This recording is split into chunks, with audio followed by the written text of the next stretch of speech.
peneraju majlis, kombinasi kehakiman intelektual berkarisma, penjaga masa yang setia, dan rekan-rekan seperjuangan sekalian. Jiranku prihatin, begitulah tajuk cerita yang ingin saya kongsikan bersama.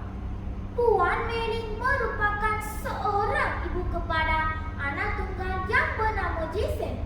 Perangai Jason yang tidak gemar bercampur dan bergaul dengan orang lain sangat tidak disukai oleh Puan Meling. Jason suka memerap di rumah dan tidak suka keluar rumah untuk bersosial dengan anak-anak jiran yang lain. Hal ini merugikan ibunya. Manakah tidak Jason sanggup memerap di rumah sehari suntuk daripada keluar dan bertegur sapa dengan jiran-jiran di kawasan persekitaran itu. Jason, mengapa kamu asyik terperap di rumah sahaja? Ibu risaulah dengan keadaan kamu ni, tanya Puan Meling. Pertanyaan ibunya pada suatu pagi itu tidak dijawab oleh Jason. Dia hanya berdiam diri tanpa sebarang kata. Dia seolah-olah tidak peduli dengan apa yang diperkatakan oleh ibunya. Melihat keadaan Jason, Puan Meling berlalu pergi.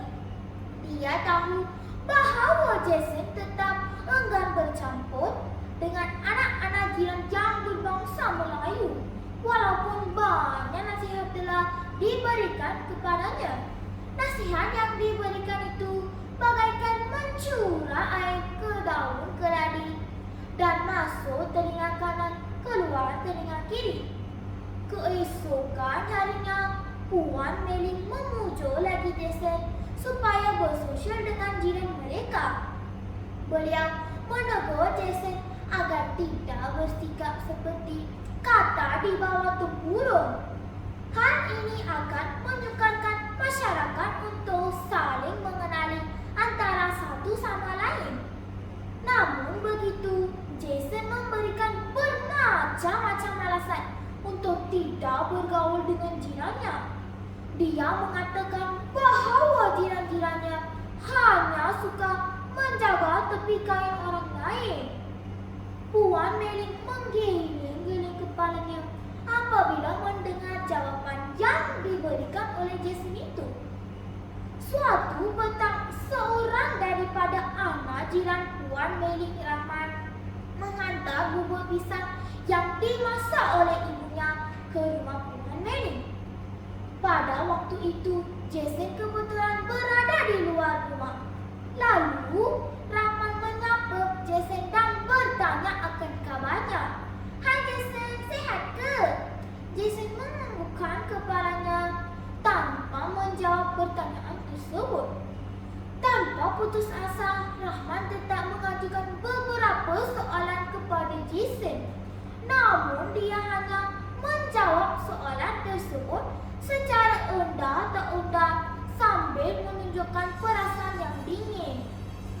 Selepas memberikan bubur tersebut kepada Jason, Rahman berlalu pergi dari rumah Jason dengan perasaan yang kecewa. Ketika di sekolah, pada waktu mata pelajaran sejarah, guru sejarah telah meminta para pelajar untuk menyiapkan tugasan sejarah secara berkumpulan. Jason ditempatkan kumpulan yang sama dengan Rahman.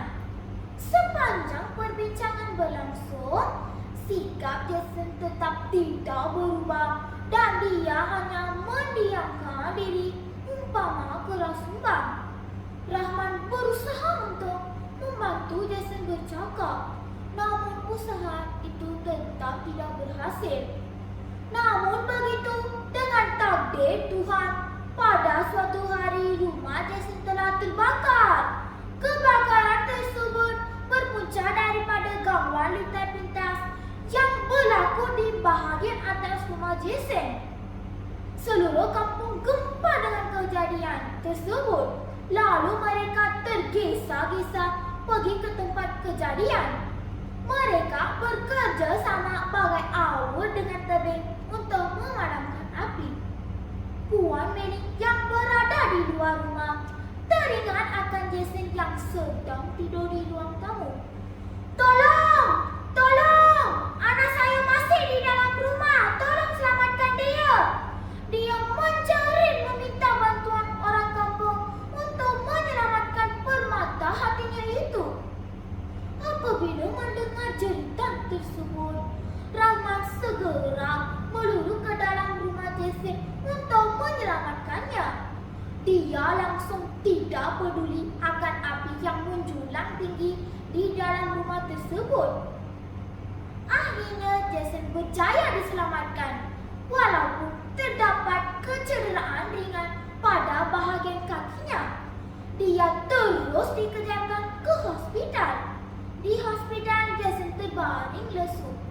Dia merenung wajah ibunya yang berada di sisi katil itu. Jason, syukurlah kau selamat, bisik ibunya dengan suara yang perlahan.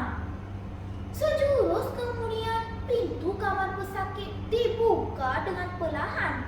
Kelihatan Pak Ahmad, Mak Jak dan Rahman melangkah perlahan menuju ke katil Jason. Puan Meli tersenyum dan menjemput mereka duduk. Tiba-tiba Jason bersuara, "Rahman, saya minta maaf, saya menyesal.